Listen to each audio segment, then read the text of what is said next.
Hello everyone, Crow here, and I've been tagged again this time by RetrogamerVX, and this is the As British as RetrogamerVX tag.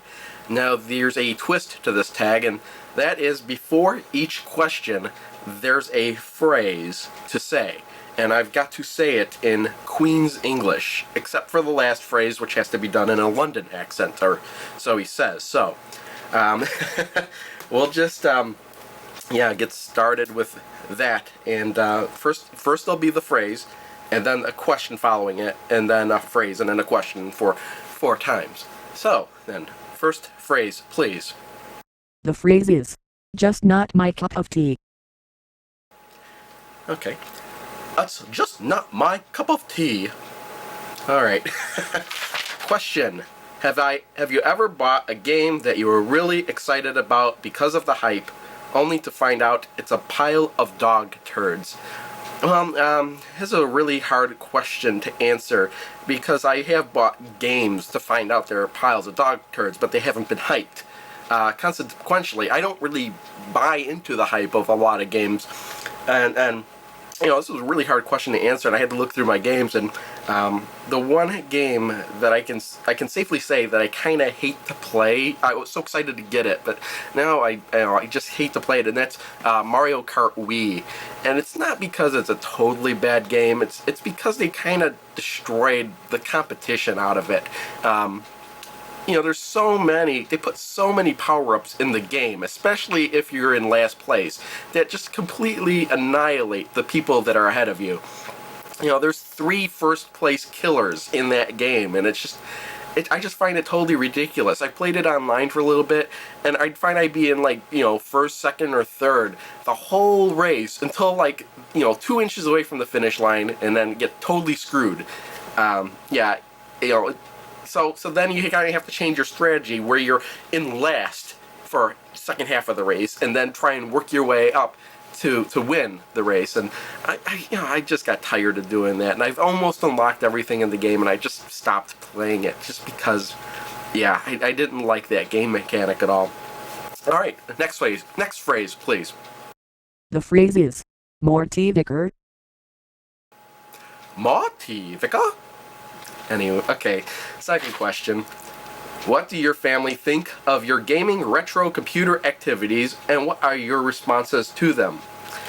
Actually, my fiance, you know, who will soon be part of my family, is very supportive of my my gaming activities. In fact, probably over half the gaming stuff that I have is, you know, directly, you know, she's directly responsible for that. She's either gotten it or encouraged me to get it.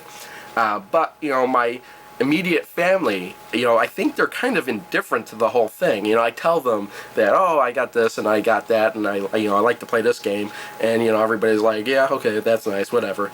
So, yeah, I'd have to say just indifference, except for my fiance and her parents that, you know, her mom especially, that, you know, likes to get me that gaming stuff. So, yeah, so that's my answer to that.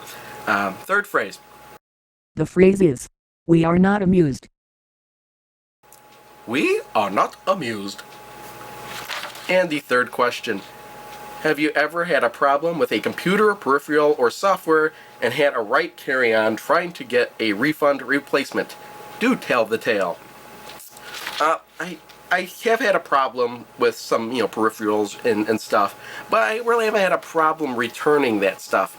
The biggest annoying problem I've ever had is back when AT&T used to be SBC Global here. You know, they broke up AT&T, and now, you know, into all these little companies, and now all those little companies reformed back into AT&T. It didn't really make any sense, but SBC Global was the phone provider I had for a while. I had DSL through them, and they expected you to log on to their router using your computer.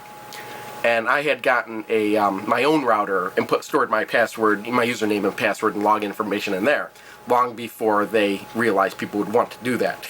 They were expecting one computer to be hooked up to one router. It just didn't make any sense. Anyway, I reset my router, but then I couldn't remember my password.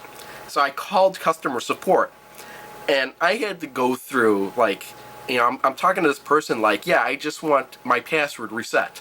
And he was going right through the same checklist he'd go through everybody else. Have you done this? Is this light on? Have you reset your router? And I kept telling him, it doesn't matter. I just need my password reset. I don't remember my password. And about 20 minutes later, you know, it took me 20 minutes for him to reset my password. I just thought that was ridiculous. It's like, please, just reset my password. Well, is it plugged into the wall? I'm like, no, yes, it is plugged into the wall, but I need my password reset. So I just thought that was ridiculous. Okay, and the last phrase. In London accent, what is the phrase? The phrase is, that bloke's a nutter. That bloke's a nutter. Alright. And the final question. Do I have any strange routines before playing a game, especially when going for a record? Or for a records. Oh, wait a minute. Maybe I typed the question wrong. But the I don't know, I don't really have that many strange habits. The only habit I found that I do sometimes is I like to take the controller and I like to just hit all the buttons, just randomly, for no reason at all. I don't know if that's a big deal. And here's a little preview for, while I have this in my hand, of one item I have in my next pickup video. And I actually, it's actually a new system I got. Here's the back of the controller. I'm not going to show the front because that would give it away. But, yeah, little teaser. And, that's it for the phrases and questions. I'm not going to tag anybody. RetrogamerVX, you know, it'd be kind of weird if I tagged anybody, some people with RetroGamer's British tag. That's just odd. And he did tag a lot of people. So I'll be looking forward to watching those videos as well. And, yep, thanks for RetrogamerVX for tagging me. And it's kind of fun to do, I guess. And I'll see y'all next time. Bye. You know, a lot of people have compared the scene to the climactic chariot scene in Ben-Hur. Yeah, you know, they usually say, Ben-Hur was really good. This movie totally sucked.